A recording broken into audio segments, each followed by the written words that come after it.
북녘의 고향제 여러분 안녕하십니까. 서울에서 보내드리는 자유북한 방송의 실황 중계 프로그램 자유를 찾은 사람들 진행 맡고 있는 전 함흥공산대학의 교원이었던 김훈광입니다. 오늘 시간도 세 분의 자유북한 방송 기자들과 함께 아주 재미있는 이야기입니다. 자유인들의 한약사랑이라고 하는 제목의 이야기를 나누고 있습니다. 어서 오십시오. 안녕하세요. 오늘 그 두 분이 새로 이제 저희들과 같이 하게 되는데 두 분 인사해서 소개 말씀 부탁드립니다. 안녕하세요. 자유북한 방송에서 기자로 활동하고 있는 엄영남이라고 합니다. 네, 반갑습니다. 어서 오십시오. 네. 안녕하세요. 저는 좀 조금은 구면이죠. 노혜지 기자입니다. 네. 반갑습니다. 뭐 초심은 아니고 다른 프로그램에서 열심히 하던 분들이 오늘 이 프로그램 재밌어가지고 여기 왔습니다. 왜냐면요, 한약이라고 하면 우리 북에서는 동약이라고 하지 않습니까? 네. 동약. 여기서는 한약이라고 하는데 자유인들이 이제 한약을 북한 사람보다는 좀 적게 쓰는 걸 알고 있는데 북에서는 이제 많이 쓰고 있고요.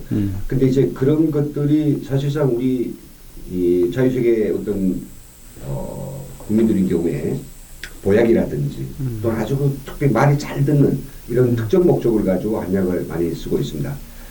이런 이야기 좀 하려고 하는데 제가 지금 한약이 사실입니까? 어떻게 한약을 많이 쓰고 있어요? 개별적으로 세 분 한약 사랑이 어느 정도는 좀 말씀해 주십시오. 저기 엄 기자님부터.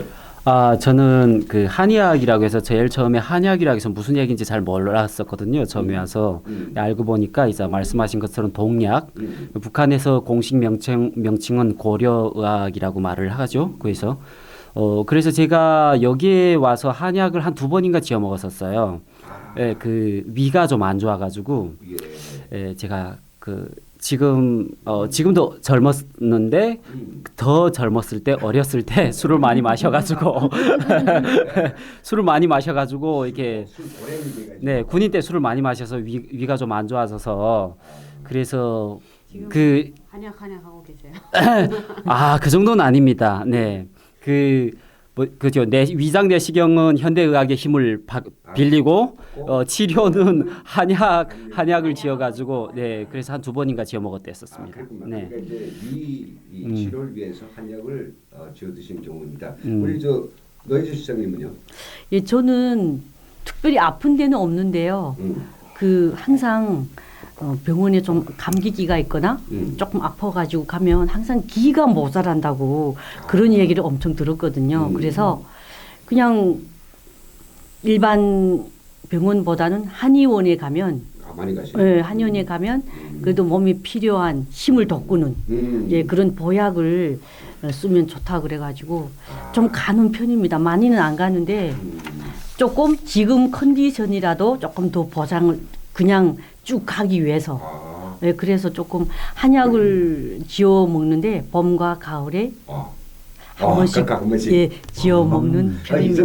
봄과 가을에 몸보신을 위해서 이 한약을 지어 먹으면 꽤 비싸거든요. 2번씩 지어 먹으면 부자인지 아닌지는 잘 몰라도 그래도 건강에 대해서 매우 세심한 이런 그 고찰과 그런 대응을 하고 있는 아주 현명한 분으로 보입니다. 우리 김지연 기자님은 너무 젊으니까 한약 써본 적이 없을 것 같은데 그런 건 항상 아니죠? 이제 자차사 주제가요. 저를 겨냥해서 하지 않을까 이런 생각을 하는데요.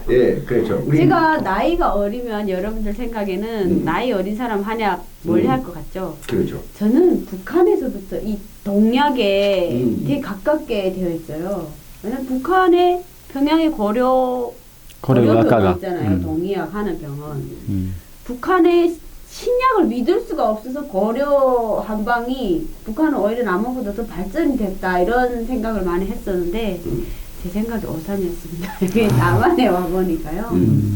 아직도 배 아프면 저는 소화제보다 침을 맞는 걸 좋아하는데 한방병원에 가면 그 냄새부터 한약 냄새. 좋아요. 그리고 그 한국에 대표님 그거 아세요? 왜요? 양령시장이라고 가보셨어요? 제가 살던 동네에 있었어요. 진짜요? 양령시장. 거기 가면요. 제가 조선시대에 와 있지 않는가 하는 생각이 들 정도로 한약이 그냥 정말 디디고 쌓였어요. 그렇습니까? 저 그러면 이제 김지연 기자한테서 대한민국의 한약재, 북한에서 말하면 동약 재료를 파는 시장 어마어마하게 큽니다. 그 시장에 참가를 좀 방문을 좀 해보겠습니다. Go 가봅시다. Let's go 하면서 네. 입구부터예요. 입구부터? 입구부터 음. 그 한약의 고유한 냄새 있잖아요. 어딘가 모르게 어떤 건데요? 하면서도 어떤 건데요? 아무튼 산삼 아니 산삼 아니고 뭐 당기, 당기, 그다음에 당기. 당기, 그다음에 익모초 무슨 삽. 삽주, 그다음에 예. 이제 또 오이처럼 생긴 거 막 이렇게 그게 저 뭐 연근도 있고 예 피마주, 우엉도 우엉도 있고. 도라지, 그다음 생당수 예. 아무튼 시작부터 마지막까지 근데 대한민국 이 시장뿐 아니라 여러 가지 시장이 많은데 여기가 예. 제일 싸고 깨끗하고 이 한약을 파는 그 상인들의 이 한약 상식도 높아요. 네. 그래서 여기 거기서 뭘 사셨습니까? 매번 가서 뭘 어떤 아니, 이게 사실은 뭐 수삼 아니 그보든가 인삼을 사러 많이들 가던데요. 저는 거기를 왜 갔냐면요. 이제 한약방에서 지어주는 약도 좋지만 또 아시는 지인분이 비싸게 한약을 이제 파는데 저만 이제 딱 생각을 해서 너무 비싸게 이렇게 사지 말고 그 시장을 알려주시면서 거기 가서 내가 사오라는 걸 내 몸에 맞는 어떤 걸 네가 사오라 그러면 자기가 거기서 병원에서 다시 믹서해서 가루해서 한 포씩 이제 해주겠다 하는 바람에 거기를 가게 됐죠. 아니면 거기까지 갈 이유가 없었는데 한 번 가봤어요. 한 번 가면 인생에 한 번이면 되는 것 같아요. 그래요? 제가 알기로는 예. 시영 기자님은 다이어트를 하기 많이 위해서. 하니까 보약을 한 포? 살이 찔까봐 제가 실첩을 먹을 때 예. 우리 이쁜 기자님은 예. 한 첩도 먹을까 말까 그렇습니까? 그렇게 알고 있는데 아직 젊으니까 견딜 수 있거든요 나름. 그런데 제가 아까 들어오면서 우리 노혜지 시장님이 여기 지금 녹음실하고 같이 잠을 쓰고 있는데 그 살짝 이제 서랍이 열렸는데 가리 보니까 이 약첩이 좀 보이더라고요. 이거 하루 몇 개씩 드시는 거 아닙니까? 그렇죠. 저는 아침엔 뭐 뜨고 점심 뭐 아침에 우선 홍삼, 홍삼, 홍삼. 예. 예, 그것도 뭐 한약이 동양이니까. 예 그리고 그리고- 오후에는 아로니아 죽, 아로니아라고 하는 거. 죽, 예. 즙을 드시고. 예 그리고 또 저녁에 저녁에는 인목초를 드시는 거예요. 익모초는 석류. 석류. 성도- 석류도 그 요새 성도- 요새 같은 환절기에는 저는 대추, 생강 그리고 한방차. 도라지 이렇게 섞어서 같이 푹 끓여온 거 그거 물을 한 통씩 담으면 그거는 수시로 마셔주고 요즘 같은 간절기 때는 예 그렇게 조금 건강을 나름 챙기는 편이랍니다. 그렇군요. 근데 그런 걸 사기 위해서는 네. 그 이제 연 것처럼 양령시장이라고 아마 북에서 남한 영화를 보았을 때 북한 영화에서 명령 027호. 027호 명령 027호 거기 나오는 청량리가 나오지 않습니까? 서울의 청량리. 바로 그 청량리에 이 양령시장이 거대한 게 있는데 아까 김정 기자 이야기했지만은 저는 그 종종 가거든요. 왼쪽으로 가면 이게 인삼 코너가 있고요. 또 오른쪽으로 가면 각종 그 산의 약초가 있고요. 그다음 또 가운데를 가면 그 해산물 약초가 있어요. 해산부터 시작해가지고 바다에서 나는 각종 진귀한 약초들이 있거든요. 근데 이게 너무 많아가지고 뭐가 뭔지도 모르겠어요. 심지어 거기에는 자라까지 있답니다. 약으로 쓰려고 하면. 그 이런 많은 그 약재들이 쫙 있는데 보통 사람이 거기서 한약재를 골라서 당을 끓여서 양을 먹기는 좀 어려우니까 그렇죠. 그래서 그 양령시장 근처에는 크고 작은 한약방들이 있어요. 그 중에서 우리 김지영 기자가 알고 있는 한 분이 있다는 거죠. 네. 약 다려주는. 네네.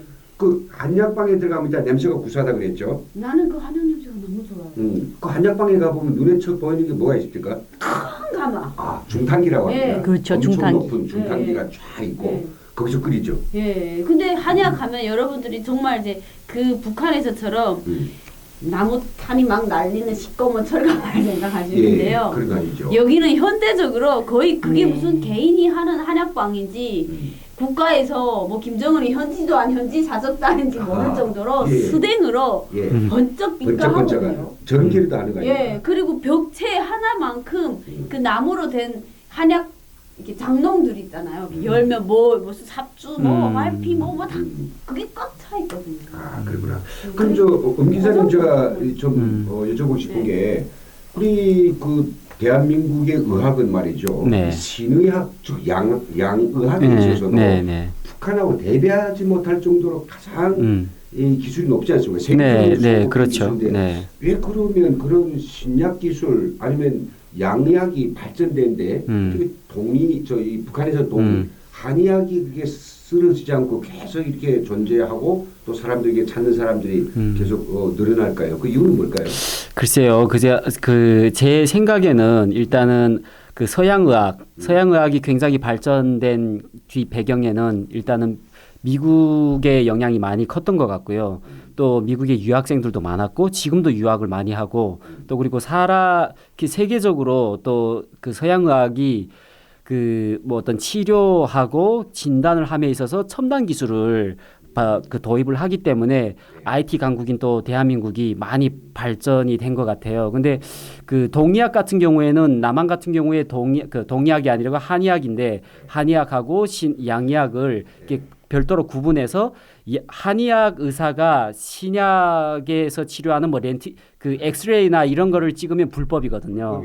예, 그렇게 분리를 해놨는데 그렇게 분리를 함으로 인해서 그 한의학은 한의학대로 자기의 길을 발전을 시키고 이렇게 하는데 그 중에 가장 큰 게 그 우리나라 그 동의학이 발전 역사를 보게 되면 허준 선생님 있잖아요. 그렇죠. 그 허준 선생님이 쓴 동의보감 그런 역사 사료도 대한민국에서는 다 보관을 하고 있고 그것을 실제 그 사료를 근거로 해서 실제 그 경희대나 이런 쪽에서 전문 한의학을 전문으로 하는 대학교도 많이 있거든요. 그래서 명맥을 쭉 이어가고 있는데 조금 제가 아쉬웠던 거는 그 양의학을 지나치게 이렇게 양의학 쪽에 많은 인재들이 몰리기도 하고 그런 쪽을 선호를 하다 보니까 그 약간 한의학이 조금 양의학보다는 좀 등한시되는 그런 사회적 분위기 그런 부분은 조금 아쉽다라고 생각이 들었습니다. 네.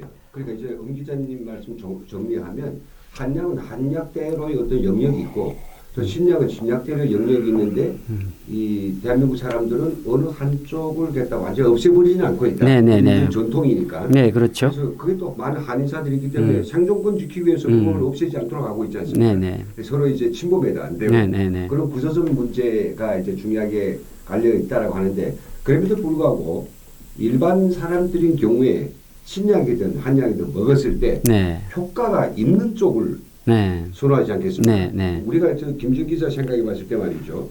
어떤 병에는 한약이 맞고 어떤 병에는 신약이 맞았을까요? 이 방송을 들으시면 대한민국 분들은 다 아시겠지만 그 환경을 모르는 북한 주민들은 제가 완전 한약을 좋아한다 그러면 완전 병이 심하고 약골인 거로 아시겠는데요. 대한민국에서 한의학과 그 양의학은요. 그 북한식 양의하면 신약이죠. 신약은 아플 때 진짜 내 몸에 어디가 이게 고장이 났을 때 빨리빨리 치료를 해야 되는 거고요. 대한민국에서 한의학은 보약 정도예요. 그래, 보약 개념이죠. 그러니까 내가 이 병을 걸리지 않고 내가 손발이 차다. 소화가 잘 안 된다. 이거는 병원에 가서 내가 소화를 계속 할 일이 아니고 선생님한테 물어보면 밥을 천천히 드세요. 끼를 맞춰서 드세요. 뭐 몇 끼 거르지 말고 조금씩이라도 드세요. 이런 처방이 나오거든요. 근데 한의원에 갔어. 한약방에 갔어요. 그러면 내가 하루 3끼를 급하게 먹어도 이 약이 들어가서 좀 소화를 돕는다든가 다이어트 때문에 밥을 안 먹어도 밥 대신 영양을 보충해 준다든가 이렇게 건강을 미리미리 챙겨주는 방향으로 나가기 때문에 제가 한방 계속 간다고 해서 병이 많은 건 절대 아닙니다. 스스로 셀프 커버를 하고 있어. 그런 건 아니고요. 몸은 보통 이제 다 간수를 잘하고 네. 조금만 병이 나도 미리 예방 차원에서 미리미리 많이 약을 먹거든. 그래서 우리 아마 북의 시청자분들께서 우리 김정 기사를 얼굴로는 볼 수 없을 것 같은데 대단히 남한에서 뜨고 있는 방송인 중 한 사람입니다. 뭐 말도 잘하지만은 미모에서 상당히 뛰어난 미모를 가지고 있거든요. 말보다 얼굴이 더 이뻐. 이 정도를 해주면 아마 방송을 더 신나게 할 것 같습니다. 그리고 우리가 지금 뭐 본격적으로 이 자유인들의 지금 한약 사랑을 이야기하는데 한약이라고 하는 것이 아마 우리 그 대한민국에서뿐만 아니라 뭐 중국에서도 한약을 많이 쓰죠. 네, 중국에서 그 대표적으로 지난 1월 달에 김정은이가 중국에 방문을 했을 때 중국 동인당에 방문을 했었거든요.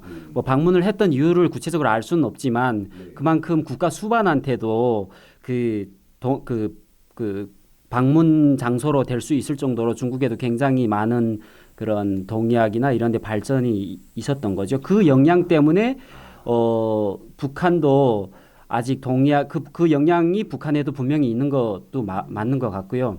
참고로 북한은 신약을 만들 수 있는 어떤 능력이나 그런 돈도 많이 들고 이러다 보니까 그런 데서는 굉장히 후진적이지만 동의학은 불과 10년 전인가 15년 전인가 남한보다도 더 앞섰다라는 그런 자료도 있어요. 제가 군인 때 평양의 정성제약공장이라는 곳에서 제가 그 건설 프로젝트에 참여했던 적이 있었는데요. 정성제약공장. 네, 정성제약공장이 그게 신약공장이 아니라 동의약공장이거든요. 네, 근데 그 아이러니한 게 그 정성제약공장 그 투자자가 남측이었어요.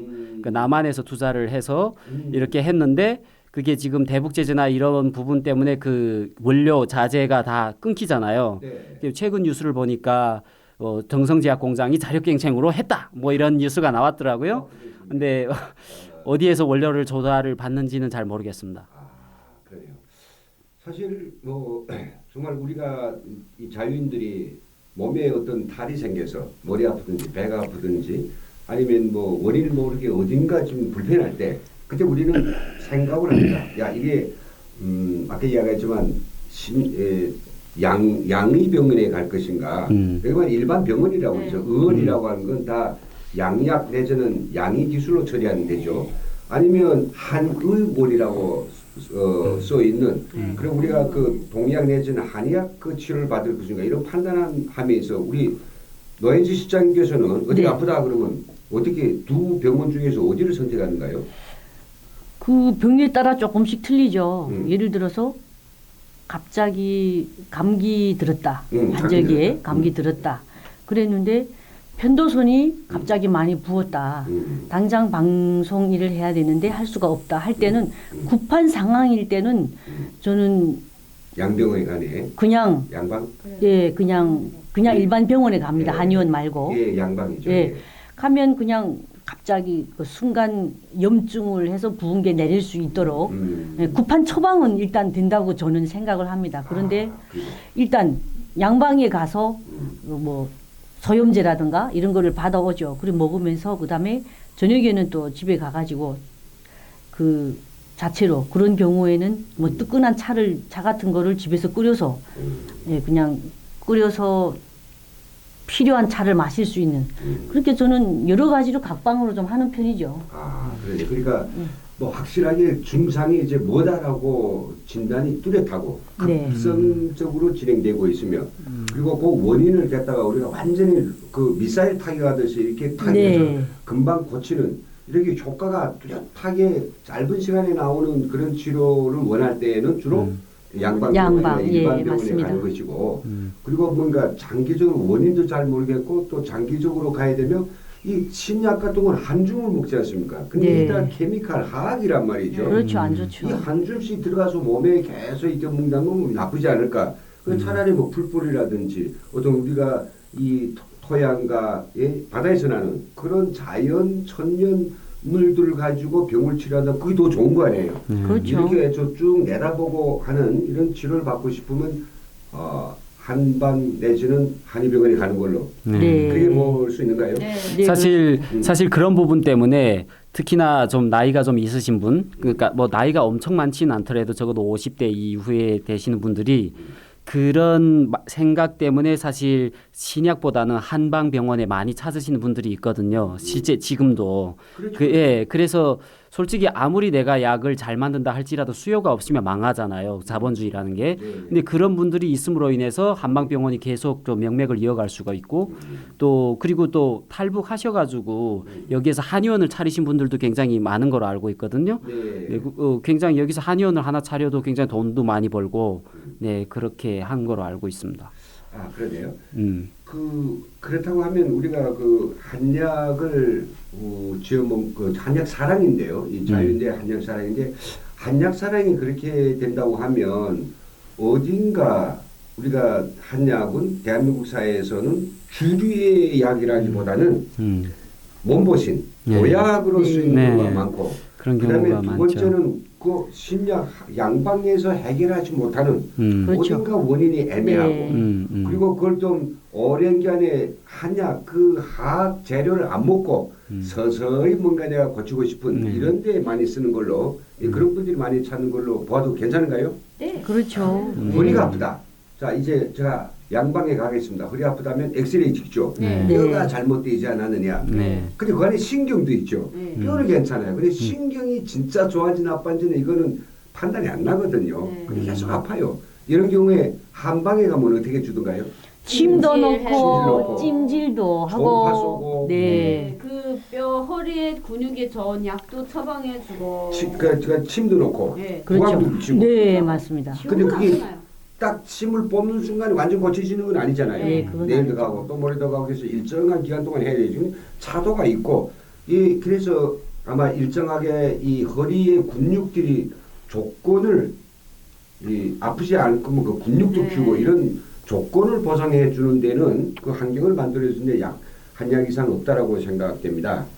그래서 좀 오늘 거의 한 20분 넘게 한약 사랑에 대해서 좀 이야기 나는데 마지막으로 좀 이런 이야기로 끝을 맺읍시다. 만약 우리가 노혜지 실장께서 지금 병원에 가야 되는데 우리 탈북민 의사들이 개설하고 있는 그런 한방병원들이 있고요. 주로 많죠. 네. 그리고 또 동네에 있는 양방병원이 있는데 오늘 방송을 끝내면서 우리 노희지 실장님 앞으로 몸이 아프다 그러면 어디로 주로 많이 가겠습니까? 무조건 거기를 가기로 저는 그렇게 몰아가시는데. 네, 탈북민들이 저기 설립한 한의원도 있습니다. 이름난 서경환 백년 한의원, 네. 또 박시원 원장님 그 형님 동생이 이렇게 따로 네. 하시는 그 한방병원도 있긴 한데 종로 또 예. 종로에 또 백년 아니거든요. 예. 근데 저는 우선은 거리가 가까워야 됩니다. 물론 탈북민들이 설립한 한의원에 가면 좋겠지만 예. 그 집에서 가장 가까운 거리를 가야 되고 해서 저는 고정으로 다니는 경희 한의원이라고 동네에 있습니다. 근데 원장님이 참 친절하시고 또 잘해주시고 그리고 병원은 한 곳을 물색해서 집중적으로 다니는 게 좋더라고요. 한의원은. 왜냐하면 그 환자에 대한 그 몸 상태를 한 병원에 가야지만 그 원장님이 이분은 어떤 경력이 있네. 또 지난번에는 어떤 치료를 받았네. 그래서 아무래도 한 곳을 딱 집중을 하면 조금 차도도 있는 것 같고 저는 그래서 역시 노혜지 시청님의 끝없는 변치 않을 한약사람 다시 한번 감동하면서 시청자 여러분 오늘 시간 여기서 마치겠습니다. 다음 시간에 이어서도 자유인들의 한약사랑 더 재미있는 이야기를 가지고 찾아뵙겠습니다. 지금까지 시청해주신 여러분 대단히 감사합니다. 감사합니다. 감사합니다.